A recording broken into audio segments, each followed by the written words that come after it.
BBC Radio 4, a classic tale of the macabre, which enjoys the unique distinction of being one of the world's first detective stories. It contains virtually every element that's become familiar to fans of the genre: a brilliant but eccentric detective, an admiring but less astute companion, and a puzzling crime which requires astonishing powers of deductive reasoning to solve.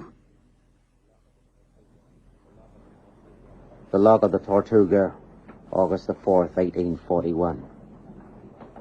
As Captain Duval's fever shows no sign of abating, I remain in command of the ship. The captain's illness is merely the latest misfortune to befall us. After leaving the coast of Borneo, we were battered for days by storms, and now we find ourselves becalmed in the middle of the Indian Ocean. The men, already unsettled by our strange cargo, have become convinced that there is a curse upon the ship. Although I rarely pay heed to such superstition, I cannot entirely escape the conviction that they may be correct.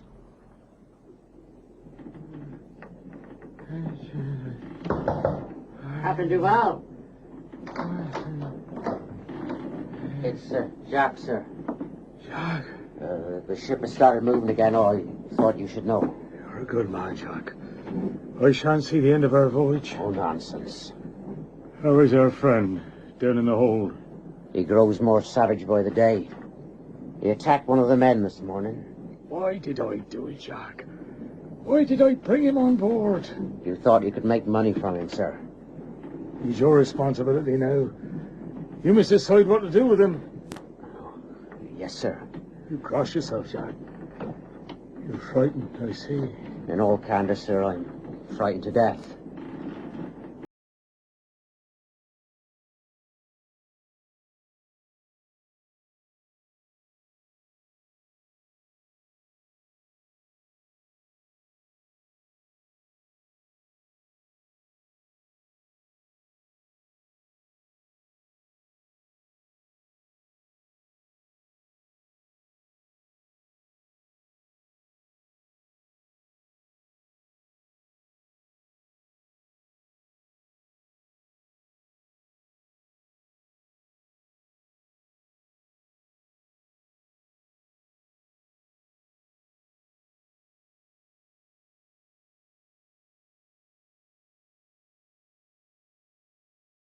Noisy, crowded, and unclean. I'm sorry.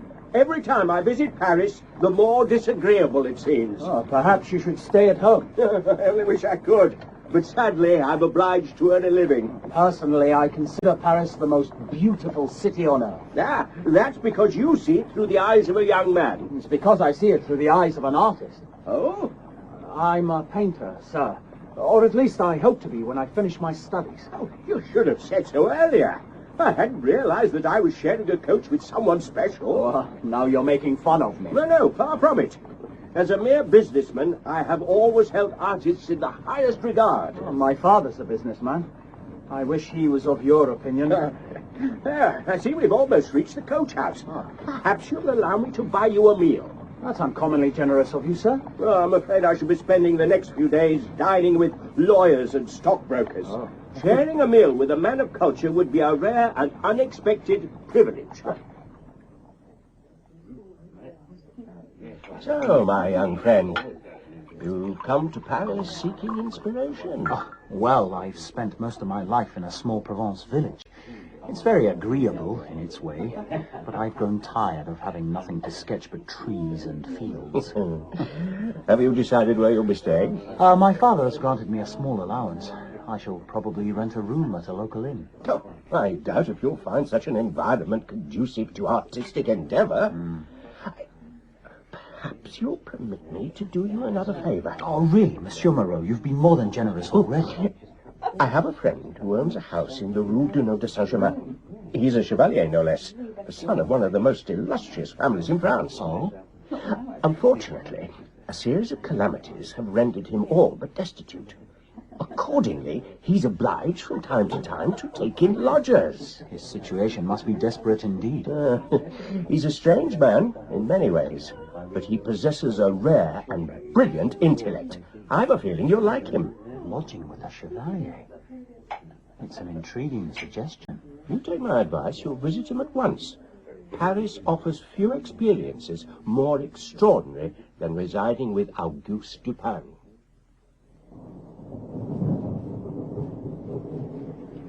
My God, look at this place. It's crumbling to dust. Yes? I'm sorry to trouble you. My name is Jean-Marc Roger. I'm here at the prompting of a mutual acquaintance.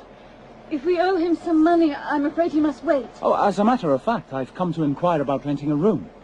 Oh. Oh, forgive me. Oh, whatever must you think? Oh, really, it's of no consequence. My brother normally deals with such matters. Please, Monsieur Roger, won't you come in? Oh, yes, thank you.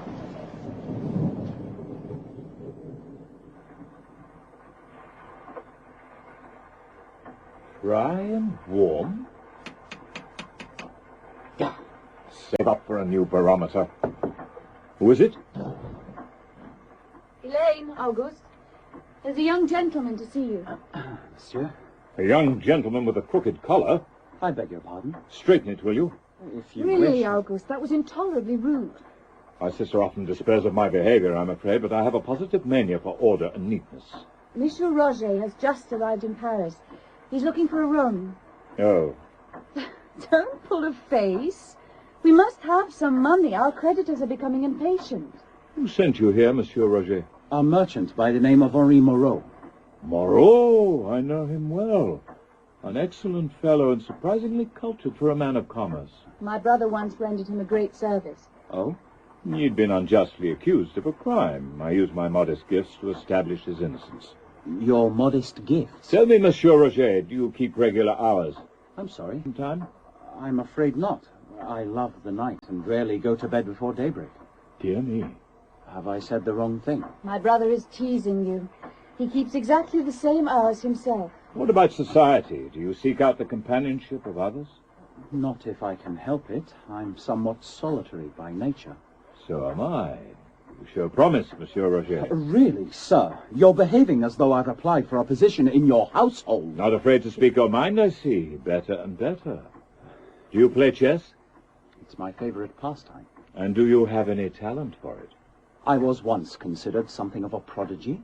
I knew it. You have the brow of a natural player. I shall look forward to facing you across the checkered board. You wish me to stay, then? Of course I wish you to stay. You're to be congratulated. My brother is rarely so enthusiastic about new lodgers. I must warn you, I'm far from wealthy. We can work out the details of your rent later, Monsieur Roger. Hélène will show you to your room. Thank you. Oh, and Monsieur Roger, Yes? your collar is still a little crooked. Straighten it again. Rousseau, the man is such an idiot. Must you read at the dinner table? Huh? Sorry? Monsieur Roger will think you have no manners. Monsieur Roger has been here a week. He already knows I have no manners. I must congratulate you on this evening's meal, Mademoiselle Dupin. You excelled yourself. Thank you. It's a pity about the peas, though. The peas. There were only 29 on my plate. You didn't count them again. I like 30, you know that. Madame Thénardier always managed it. Madame Thénardier was a professional cook. If you hadn't spent her wages on a rare first edition, she might still be with us. Why does it matter if there are 29 peas on your plate or 30? I must have order and precision. If I'm to think clearly, my surroundings need to mirror my mind. Oh, Adolphe's a little early. Is my appearance too dreadful? Oh, you look positively radiant. Doesn't she, Dupin? I expect so. Thank you, Auguste. I can always rely on you to shower me with compliments. Who's Adolphe? Hélène's fiancé. He works at the local bank. I hadn't realized she was engaged. She has been for the last 5 years. 5 years? Well, that's a very long time. Well, I can't be expected to manage on my own, and servants seem reluctant to stay. So until the situation can be properly remedied, Hélène prefers to remain here with me. She's clearly a remarkably accommodating young lady. Is that a butcher's bill I spy on the mantelpiece? Yes, I believe so. Conceal it in a drawer, will you? I prefer not to advertise my reduced circumstances. Yes, of course. You might also have the delicacy not to mention that you're currently paying me rent. Good evening, sir. Good evening, Monsieur Le Bon. How are you? Oh, all the better for seeing Elaine again. This is Monsieur Roger, Adolphe. He's Our friend from Provence. Ah, I'm pleased to make your acquaintance, sir. So, Monsieur Lepon, how will you and my sister be spending the evening? Adolphe is taking me to see Les Huguenots. You have my sympathy. Grand opera will never match the mathematical beauty of a Bach cantata. You said he wouldn't approve, Elaine. The answer, my dear Roger, is no. I beg your pardon? I'm sure Monsieur Lepon wouldn't object if you wanted to paint my sister. How the devil did you know I was thinking that? It was obvious. Well, to a mind reader, perhaps. Must I now number telepathy among your accomplishments? Telepathy? I saw you glance at your fingers, which are smeared with charcoal. This brought to mind your calling as an artist. You glanced at Helene and then at the portrait hanging behind her on the wall. Clearly you were thinking that she might be a suitable subject for such a study. Then, however, Monsieur Lepon spoke and you frowned.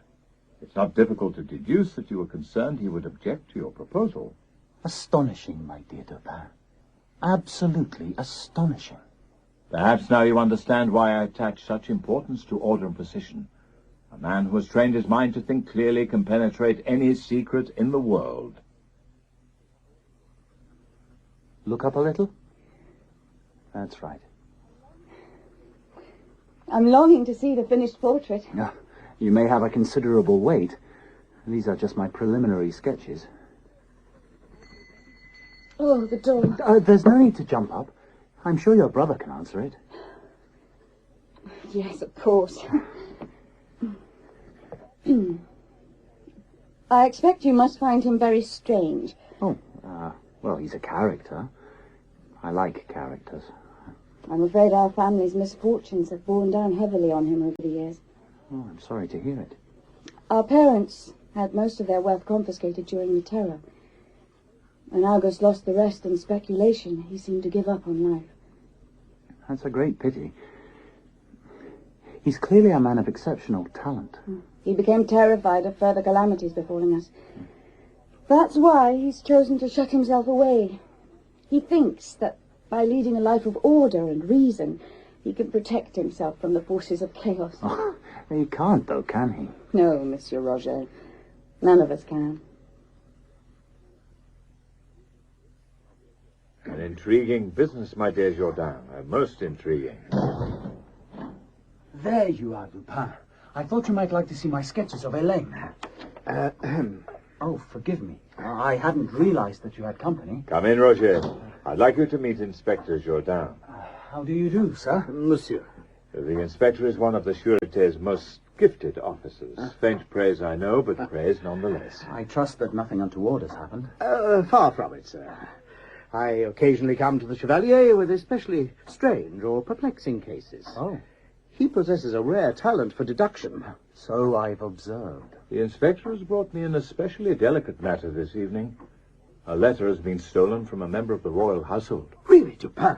I told you that in confidence. We can talk freely in front of Roger. His discretion is legendary. I trust that that's correct. Do you have any ideas to the identity of the thief? Only one man would dare perpetrate such a crime. Ducol, the Minister of the Interior. I was at school with him. He used to cheat at marbles, as I recall. If the contents of the letter should become known, a terrible scandal would ensue. It's vital we discover where Ducol has concealed it. How do you know he hasn't passed it on to a third party? He can only use it to exert influence over the Crown whilst it remains in his possession. Have you searched his rooms and offices? On 3 separate occasions. We've all but taken them apart, but the letter was nowhere to be found. Perhaps he's concealing it on his person. We thought of that. Last night, 2 of my men, disguised as footpads, stopped and searched him, but it was all to no avail. And so, in desperation, you've turned to me. I can think of no one more likely to find it. Does the prefect of police know of my involvement? I thought it better not to tell him. Oh, he's a petty man and jealous of your past successes. Quite so. Do you think you'll be able to help? Call again tomorrow. I must have an answer. Call again tomorrow. Very well, then. I'll leave the matter in your hands. Good night, sir. Good night. I don't know about you, but I fancy a game of chess. But what about Inspector Jourdain's mystery? Chess first, Mysteries later. I'm not missing out on an evening's entertainment for a man who cheats at marbles.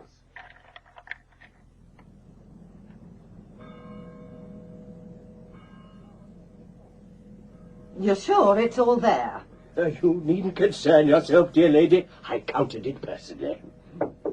Who is it? Adolphe Le Bon, sir. You asked to see me. Yes, Le Bon. This is Madame L'Espagne and her daughter, two of the bank's most valued customers. Pleased to make your acquaintance. Madame L'Espagne has decided to withdraw 4,000 gold francs from her account. She needs someone to carry them to her apartment in the Rue Morgue. I suggested hailing a cab, but Mother refused. Cabs cost money. The walk will do us good. Now pick up our gold, sir, and we'll be on our way.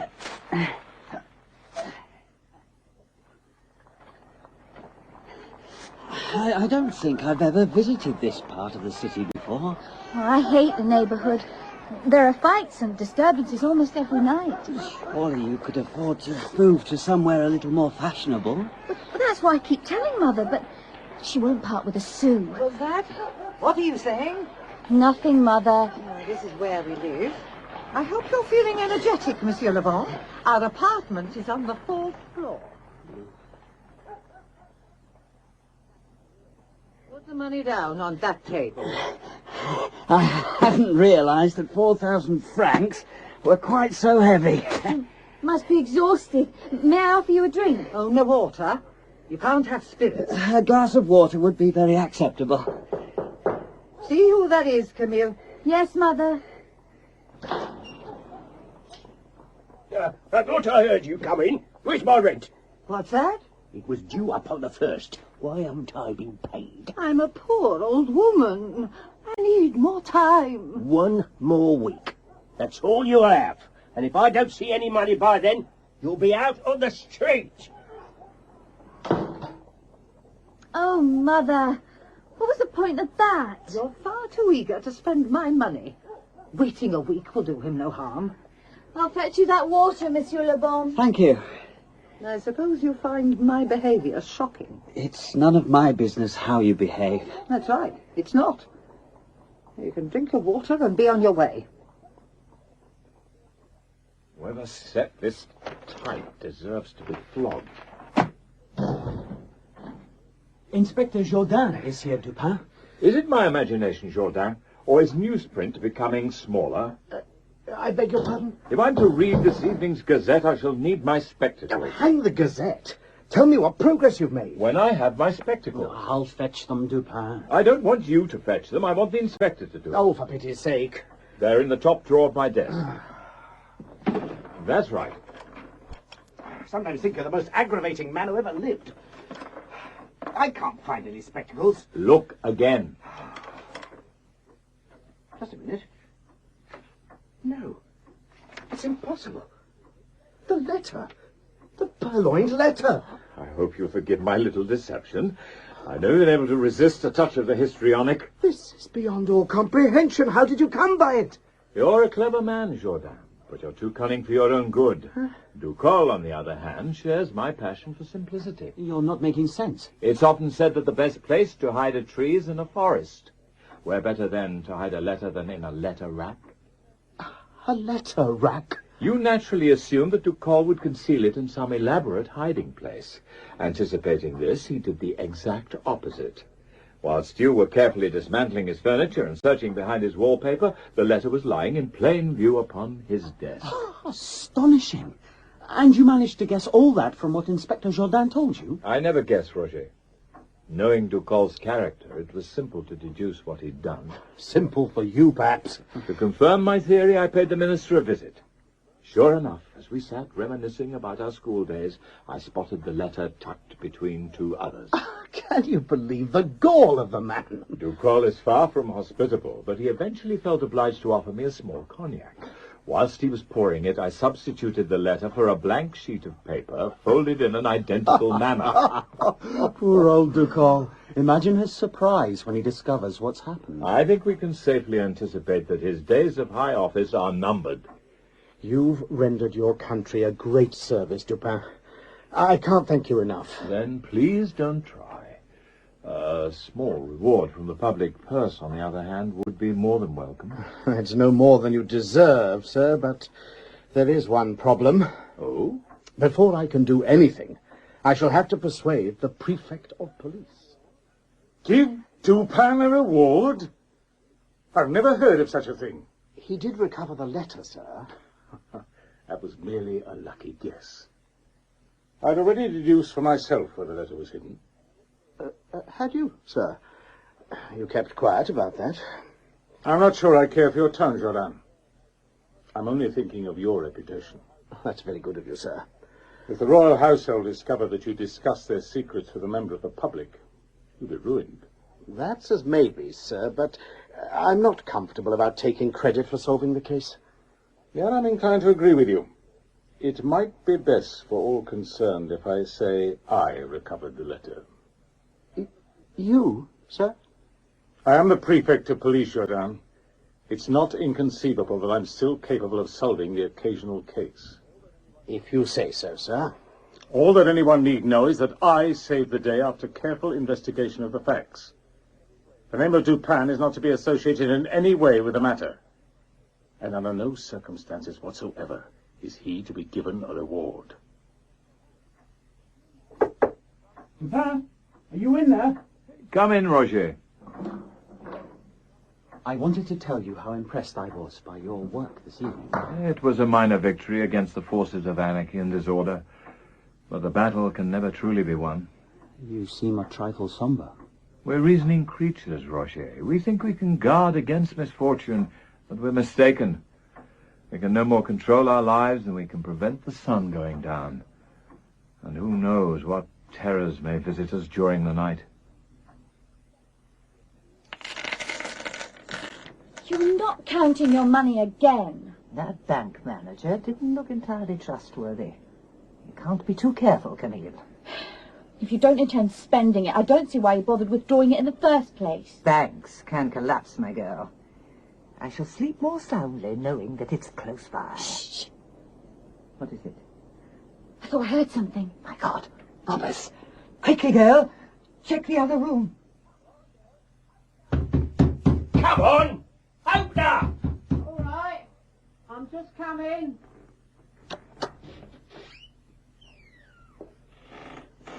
What do you want? You're late with your rent. It's gone midnight. You're never in when I call earlier. Look, I haven't been making much at my shop just lately. Oh, excuses, excuses. You're worse than Madame L'Espagne. You must give me more time. Oh, was ever a man cursed with more selfish tenants? You won't be happy until you ruin me. What the devil was that? It came from Madame L'Espagne's room. Oh, sweet mother of God. What's happening up there?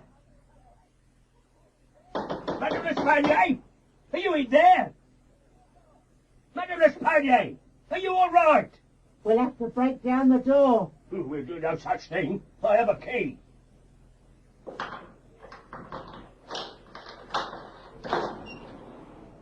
What's the meaning of all this commotion? You... Oh, my God! Quickly. Out of my way. I think I'm going to be sick.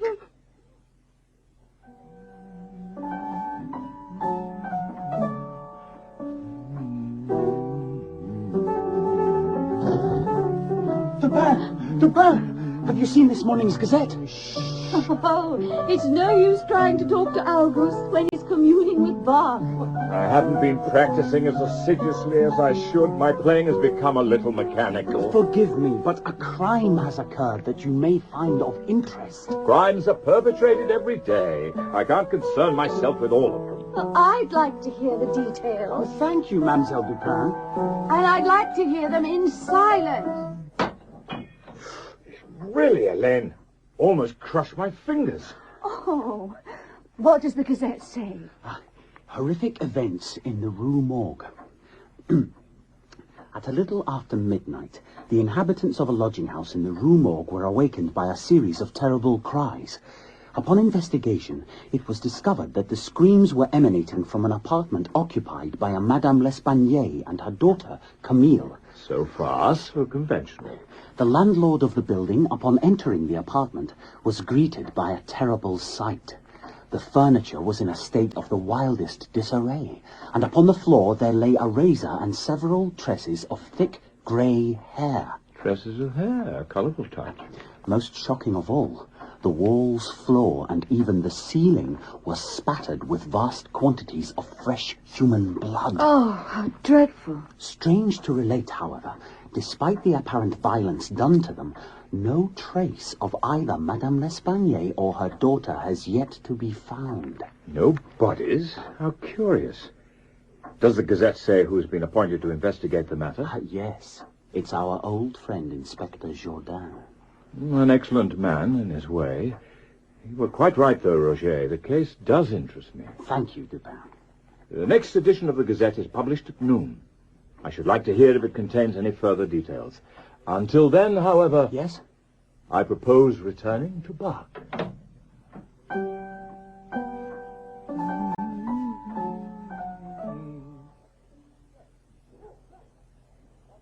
So, gentlemen, what can you tell me about Madame L'Espanaye and her daughter?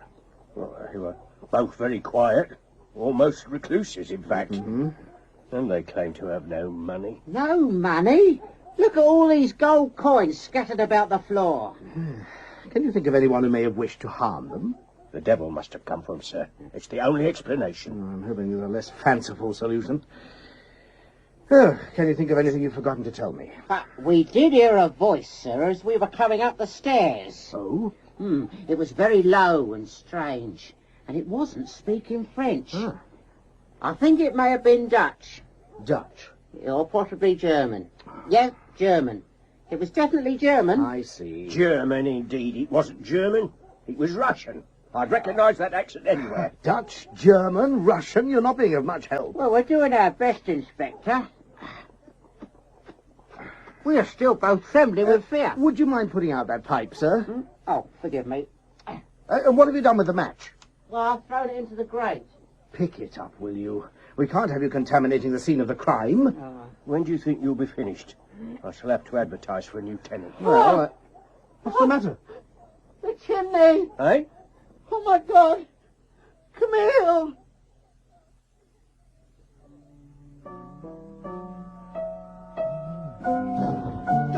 Dupin! Really, these interruptions are intolerable. Oh, I'm sorry, but the second edition of the Gazette has just been published. Oh, have there been any further developments in the Rue Morgue? There have indeed. They found a body. Oh? It's the daughter, Camille, and Dupin. You've never heard anything more strange. She'd been forced up the chimney. Forced up the chimney? She was discovered hanging upside down. Apparently it took 2 strong men to dislodge her. An extraordinary manifestation of violence. Upon examination, the body was discovered still to be warm. The face was marked with severe scratches, and about the throat were bruises and the deep indentations of fingernails, suggesting that the deceased had been throttled to death. Horrible. This is no ordinary crime, Roger. That much is clear. I'm afraid Inspector Jourdain will have his work cut out. I don't think I've ever seen such discoloration of a human face. And look at her tongue. It's been partially bitten through. Anything else? There's a bruise on the pit of her stomach. In my opinion, it was caused by a knee. Are you all right, sir? You seem a trifle pale. You must forgive me, Inspector. But in all my years as a physician, I have never encountered such violence. Whoever perpetrated these crimes must have had the strength of a Hercules. Inspector! What is it, man? What's happened? I walked out into the yard for a breath of fresh air. Oh, my God, sir. It's Madame L'Espanaye.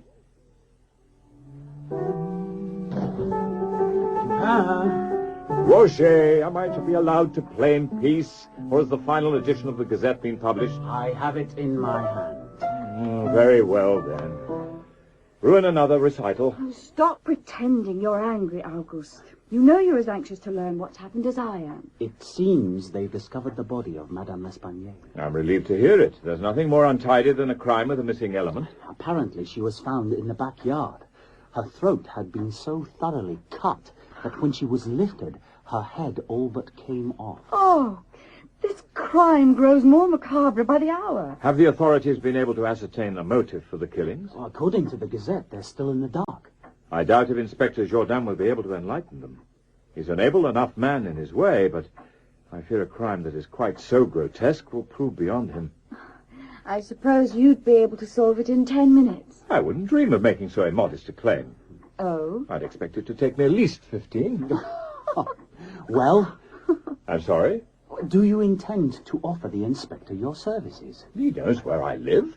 On the whole, however, I'd rather he chose not to involve me. Why ever not? Solving the occasional puzzle is an amusing diversion, but doing it often requires energy. And energy, my dear Roger, is the one quality I lack. Madness. Madness. Where's the sense of it? Ah, Jourdain. Here you are. Good evening, sir. Don't you stand up when the prefect of police enters the room? Forgive me, sir. I've been awake since dawn. Have you seen the newspapers? They contain nothing but details of the crimes in the Rue Morgue. I know, sir. They're fanning the flames of public panic. That's why it's vital we make an arrest. Any delay could be highly damaging to my reputation. I'm doing my best, sir, but the evidence makes no sense. I don't want excuses, Jourdain. I want results. Have you managed to ascertain how the murderer left the scene of the crime? He couldn't have used the door, sir. Otherwise he would have passed the landlord on the stairs. He must have climbed to the window, then. I'm afraid not, sir. The windows had all been nailed shut. And anyway, Madame L'Espanier's apartment is on the 4th floor. I take it you've checked for secret passages and trapdoors. Yes, sir. There were none to be discovered. This is absurd. There must be an explanation. You're not going home till you've found it. But, sir, I'm exhausted. You're not working alone.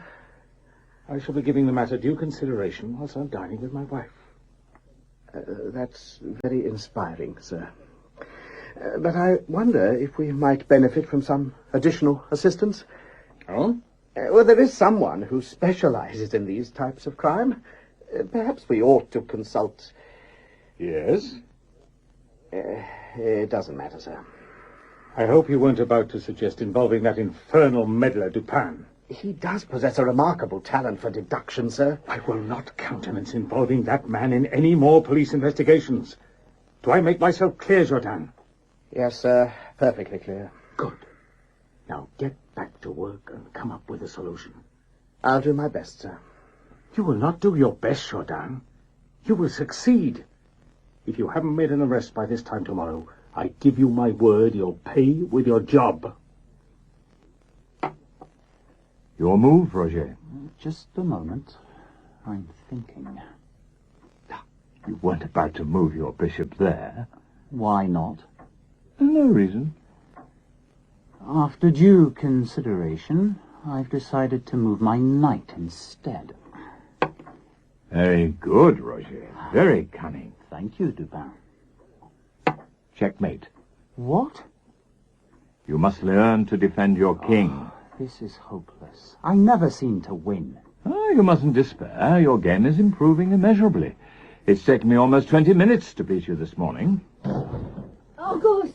Helene, whatever's the matter? It's Adolphe. Here, come and sit down. What's happened to Adolphe? He's been arrested. Arrested? On what charge? It's madness, absolute madness. They're saying he committed the murders in the Rue Morgue. I'm sorry, sir, but I'm not convinced he's guilty. You allow yourself to doubt too much, Jourdain. That's always been your greatest failing.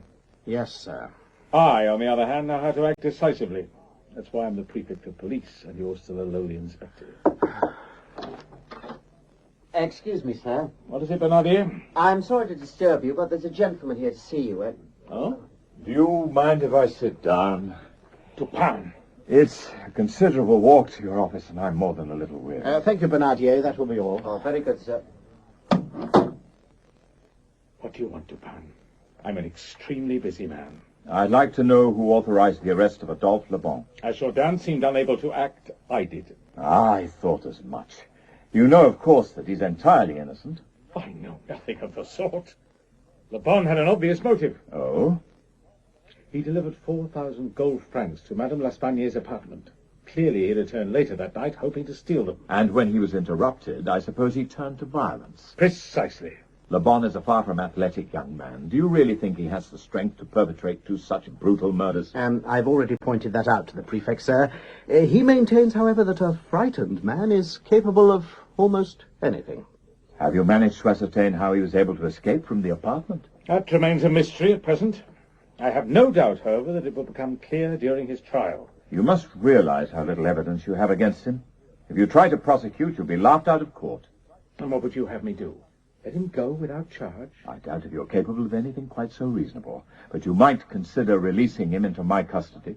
Why are you so interested in him, Dupin? He's engaged to my sister. And you expect me to release him into your custody? You must think I'm a fool. I try not to fly in the face of public opinion. Get out. As the Chevalier is here, sir, perhaps we might allow him to view the scene of the crime? What on earth do you imagine this impudent mountebank will be able to tell you? He possesses a rare talent for observation, sir. He's a member of the public, Jourdan. I, on the other hand, am a trained detective. My powers of observation are 100 times greater than his. Oh, how many stairs lead up to your office? I beg your pardon? You must have climbed them 1,000 times. How many are there? Fetch a couple of officers, Jourdan. I want this popinjay thrown from the building. There's no need for violence. I'm more than capable of leaving without assistance. Then kindly do so. I hope you'll remember this conversation when you're being pilloried in the newspapers. I certainly shall. Oh, and by the way... What? Exactly 12 stairs lead up to your office. A satisfyingly even number. So, Dupin, what do you intend to do next? Pour myself a glass of wine. I'm exhausted. You can't leave poor Adolphe languishing in prison. What do you expect me to do? Apprehend the murderer myself? Well, why not? You're more than capable of Be it. reasonable, Hélène. I should have married years ago, but I let you convince me you couldn't manage alone. You might at least repay me by trying to help. I can't run around Paris looking for clues. I don't have the energy. Oh, you don't have the energy. God, you're pathetic. Please, Hélène, you're embarrassing Roger. You could do anything if you set your mind to it. But you've chosen to idle away your life, shut off from the world. I thank God our parents aren't alive to see it. Hélène, come back. They'd be ashamed, Auguste. Ashamed at what you've become. I'm sorry, Dupin. I'm sure she didn't mean it. But what if she did, Roger? What if she's right? Oh, she's upset. It's only to be expected. I sought to make my life calm and orderly by avoiding all engagement. Is it possible I've squandered it instead? Excuse me, Dupin. Inspector Jourdan. I hope I'm not interrupting. Your sister let me in. I'm sorry. Are you all right, Dupin? I'm fine, Inspector. Absolutely fine. I could lose my job for this, but I won't see an innocent man go to the scaffold. There's a carriage outside. I think it's time I took you to the Rue Morgue. Oh, we must start at the beginning, Inspector Jourdan. Tell me about the voice heard emanating from Madame L'Espagne's apartment. There's not a great deal to say. We haven't even been able to ascertain what language it was speaking. The landlord and his tenant weren't able to make out a single recognizable word? No, sir. Would you find that peculiar? Peculiar? No matter what language the voice was speaking, it should have been possible to distinguish at least one or two words. You find that significant, do you? Yes, Roger. I find it very significant indeed. Here we are, gentlemen. The Rue Morgue. What a God-forsaken neighborhood. Which is Madame L'Espagne's apartment? She lived right up there, on the 4th floor. Hello, what's this at the bottom of the drain pipe? A length of ribbon. Perhaps it belonged to one of the victims. I think not. Unless I'm mistaken, this was used by a sailor to tie back his pigtail. How on earth did you deduce that? It smells of the sea, and it has a very distinctive knot of the kind most commonly used by mariners. Do you mind if I keep it? Be my guest. Well, come along then. Shall we go in? You're very energetic this evening, Dupin. I don't think I've ever seen you so lively. I spent too much of my life shut away from the world. My sister has shown me that. From now on, I have a new watchword. Action, my dear Jourdan. Action! Here we are, gentlemen. This is where it happened. Dear God. The whole room reeks of death. It's been left more or less as we found it. Madame L'Espagnol's gold coins were scattered about the floor, I believe. That's right, sir. If Adolphe Lebon intended to steal them, I doubt if he'd have left them behind. Well, that's all very well and good, Dupin, but if the killer didn't want money, what was his motive? It's impossible to say. I suggest, therefore, that we forget about it. Forget about the motive. You're familiar with the principle of Occam's razor?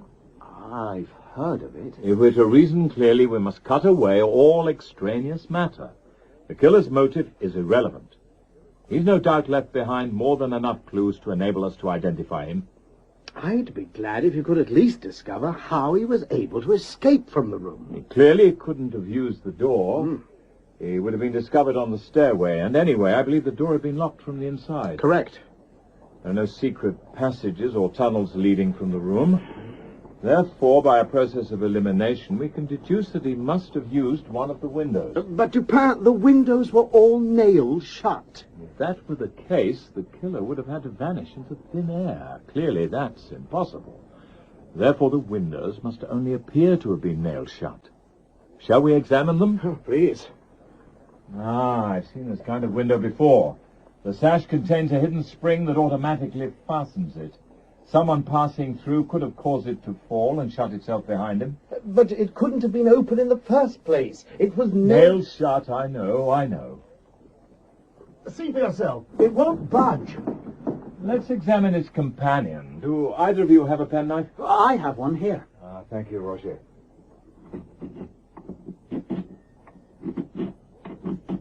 As I thought.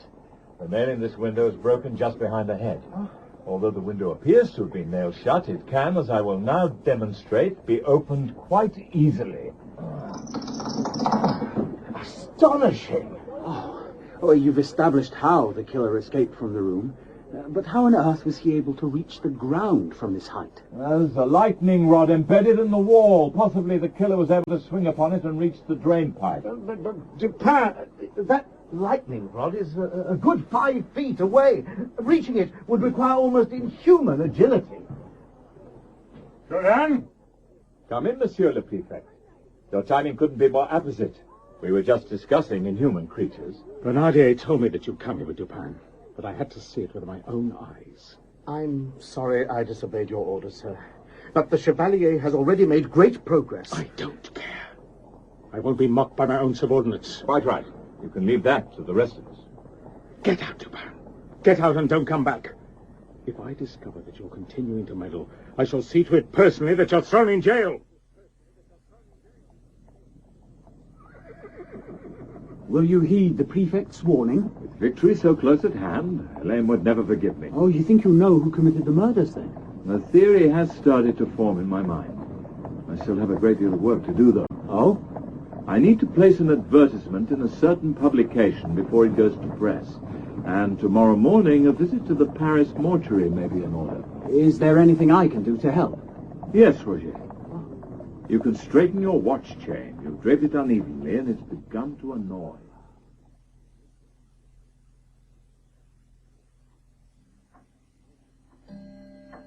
Good evening, Dupin. Roger, come in. I trust you found your visit to the mortuary instructive. I can't remember when I last spent a more agreeable morning. The dead are such relaxing company. Are you searching for something? A book by Georges Cuvier. I'm sure I have a copy on my shelves. Well, perhaps I can help. It's all right. I found it. Oh. An anthropological study of the East Indies. Clearly a gripping read. We must make haste. I'm expecting a guest. Oh? See what you make of this. What is it? A sketch of the finger marks found around Camille L'Espagnol's throat. I lack your artistic flair, but I've done my best. Is this sketch to scale? As near as I could make it. Well, good God, Dupin. The killer's hands must have been twice the size of a normal man's. You may also wish to examine this hank of hair. Where did you find it? Beneath Madame L'Espagnol's fingernails. So, what do you think? It's very coarse and fibrous. If I didn't know better, I'd say... Yes? I'd say it wasn't human. Shh! What is it? Turn down the lamp, Roger. I think I hear our visitor climbing the stairs. Are you Dupin? Come in, my friend. Take a seat. The young lady said I'd find you up here. I saw your advertisement in the Seafarers Journal. May I offer you some brandy, Monsieur? Jacques. Just call me Jacques. I enjoyed meeting your associate the other day. He's quite a lively fellow, isn't he? Do you have him here?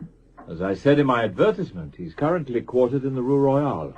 My only concern is ensuring that he's returned to the people who care for him. I'm very grateful to you, sir. I'll give you any reward within my power. Any reward within your power? Let me see. What would please me?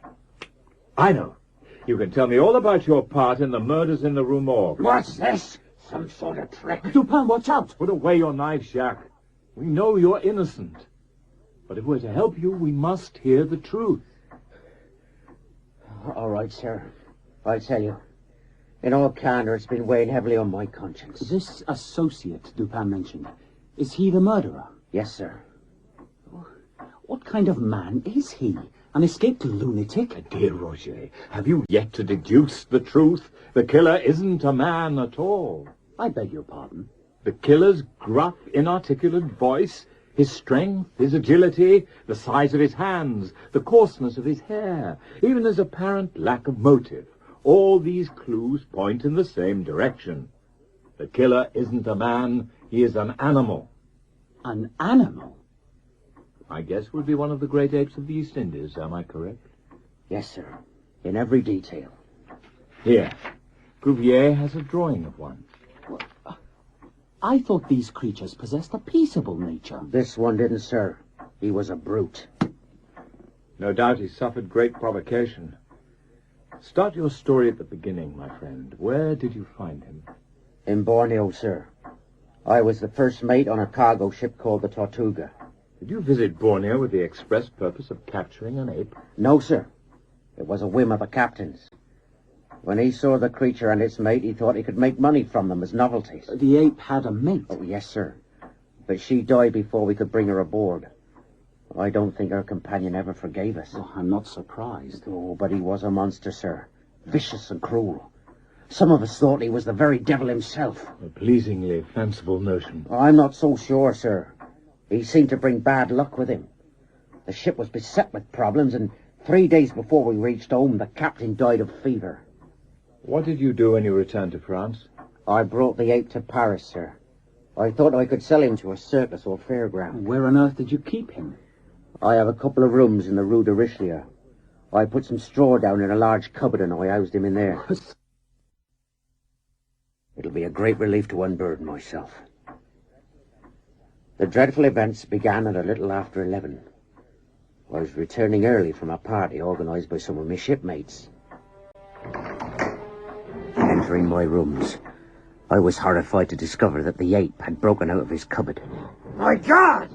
He'd often seen me shave and was standing before my mirror in crude imitation, his face lathered up and a cutthroat razor in his hand.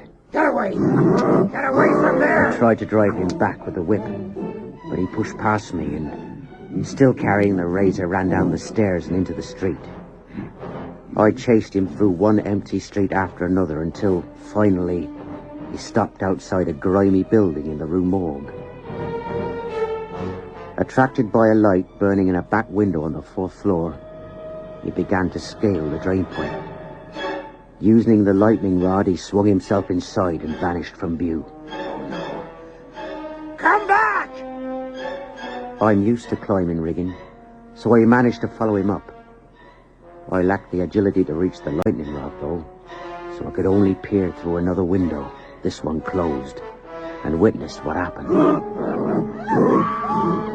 As soon as they saw him, the old woman and her daughter began to scream.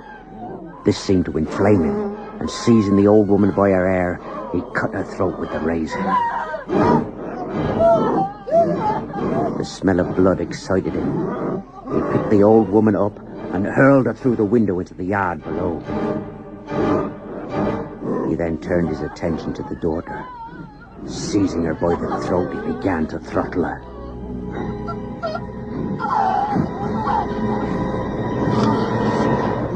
When he was satisfied that she was dead, he took her body and began cramming it into the chimney. Stop it!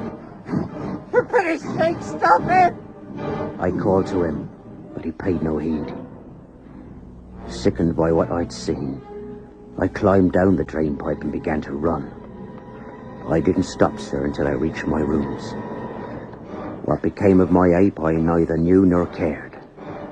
All that concerned me was getting away.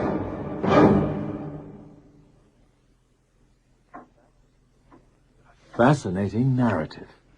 You've acted with great stupidity, but you're clearly innocent of these terrible crimes. Thank you, sir.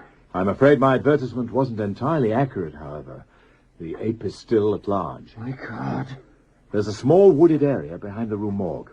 Unless I'm mistaken, that's where our fugitive is hiding. Meet me there in an hour and bring a net. Very good, sir. Roger, get in touch with the newspapers. Give them a full account of what we know. Where will you be? I think it's time I paid another visit to an old and trusted friend. How dare you come marching into my office again? Who do you think you are? You've handled this case with startling ineptitude, Monsieur le Préfect. But if you accompany me to the Rue Morgue, you may still be able to salvage your reputation. Joran, have this man arrested. But, sir... Don't argue, do as I say. A number of journalists will be there. A number of journalists? They're anxious to see the real murderer apprehended. If you join them, you may be able to turn the situation to your advantage. I suppose the Rue Morgue isn't that far away. You needn't arrest Dupin for the moment. Very good, sir. I'm not a man who's easily fooled. If the killer has somehow eluded me, he must be exceptionally clever. As you will discover, Monsieur le Préfect, he's quite your intellectual equal in every way. A giant ape? You're saying the murders were committed by a giant ape? You sound a little incredulous. I brought the gentlemen of the press. I told them to wait over there in a clearing. If you're trying to make me look foolish in front of the newspapers, I'll flay you alive. What do you want us to do now, Dupin? Tell your men to stay in close formation and sweep through the wood. You heard him, men? Do as he says. Yes, sir. I'm supposed to be taking my wife to the theatre. I must have been mad to listen to you. Dupin! Over there! Oh, my God! The size of him! He's coming towards me! Shoot him, someone! Shoot him! Quickly, Jacques, the net! Very good, sir. Hold the beast down! Allow me to present Pongo Pygmaeus, Monsieur le Préfect, the great ape of the East Indies and the true perpetrator of the murders in the Rue Morgue. Of course. I suspected something like this from the start. Adolphe Le Bon was never a likely killer. We've got him, sir. He won't escape us now. I'd say we owed the Chevalier a great debt of gratitude. Wouldn't you agree, sir? Yes. You've done very well, Dupin. Very well. Perhaps a small reward from the public purse would be in order. We can discuss that later. But first things first, young man. Where did you say those journalists were waiting? It's disgraceful, absolutely disgraceful. What's the matter, Roger? Have you seen this morning's Gazette? It credits the prefect of police with solving the case single-handed. You scarcely merit a mention. At least the prefect has been persuaded to give me a reward. I'm quite happy to trade vulgar publicity for a little hard cash. I wish I could give you a reward as well, sir.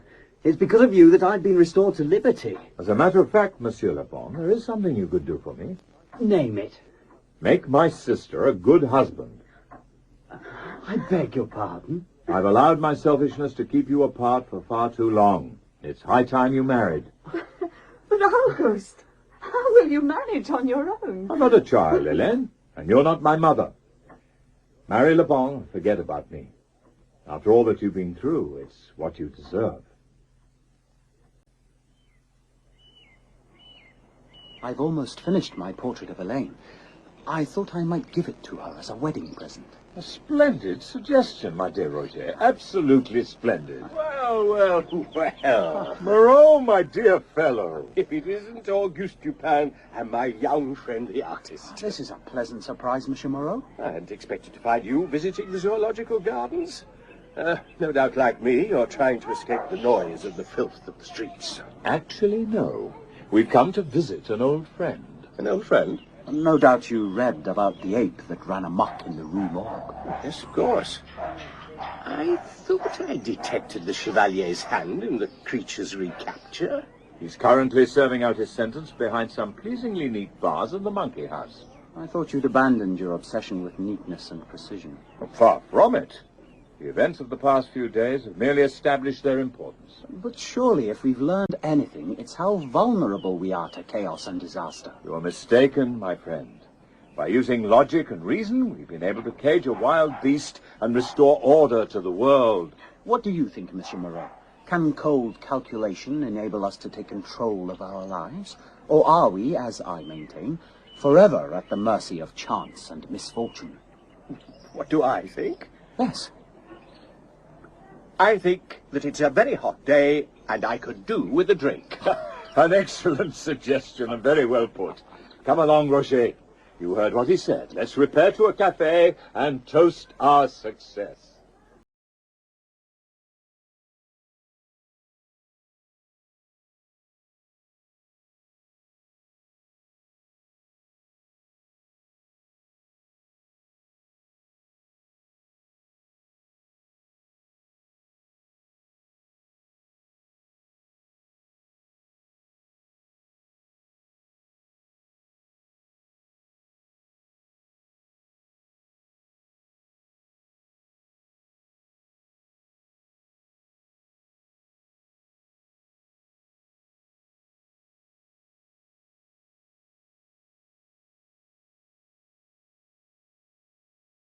Sykes.